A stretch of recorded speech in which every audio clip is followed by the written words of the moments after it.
તો વાગી ગયા હતા સવારના 7. અમે પહોંચી ગયા હતા બીચ ઉપર રમવા અને આજે ધૂળેટી હતી એટલે રસ્તામાં નાસ્તો લીધો હતો. તો અમે બધા જો નાસ્તો કરવા બેસી ગયા હતા.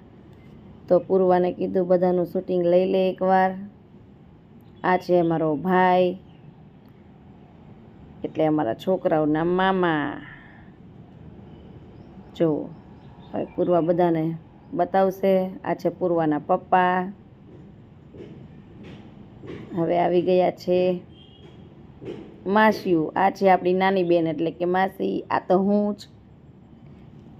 હવે પૂર્વા લઈ જશે બધા પાસે. આ છે મારી ભાભી.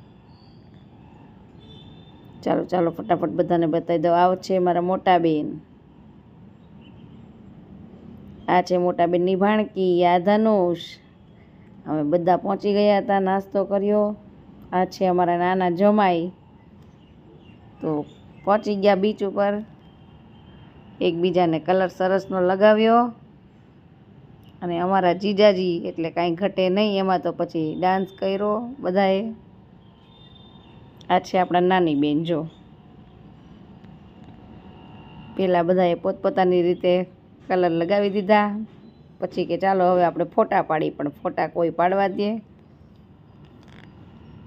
મોઢા જેટલા ખરાબ કરી નાખ્યા હતા કે ફોટા પાડવાનો વેત જ આવે એમ નહોતો.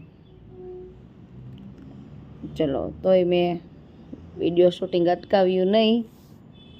આવ્યા છે પાછા જીજાજી કમ્પ્લેટ. જોયું, ખબર જ હોય.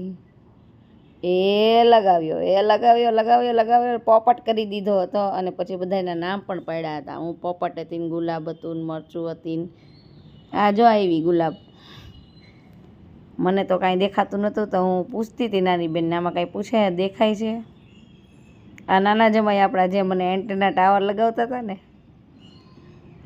આ છે મોટા જમાઈ જે ભાભીને પકડીને રાખીને બેઠા છે. અને હવે બધાનો વારો ધીમે ધીમે. પછી અમે ગીત ગાયું, ભાભી કે સંગ હોલી મેં. ચાલો બધાએ પૂરેપૂરો હોળીનો લાવો લઈ લીધો હતો. થયું કે ચાલો આજે હું મિની બ્લોગ બનાવીશ. એમાં આવી ગયા પાછા બેન. આ ભાભી બાકી રહી ગયા હતા ને. જો જો જો. અને મોઢામાં કલર નાખી દીધો હતો એકદમ. હજી એમાં પાછા એકવાર જીજાજી વારો લે.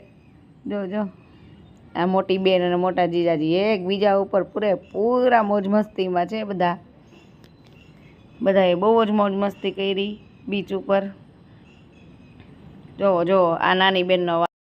પછી હોળી રમાઈ ગઈ. પછી આવે છે ફોટાનો વારો. તો અમે બધાએ ફોટા પાડ્યા અલગ અલગ પોઝમાં. આ હતી અમારી ધૂળેટી. Bye bye.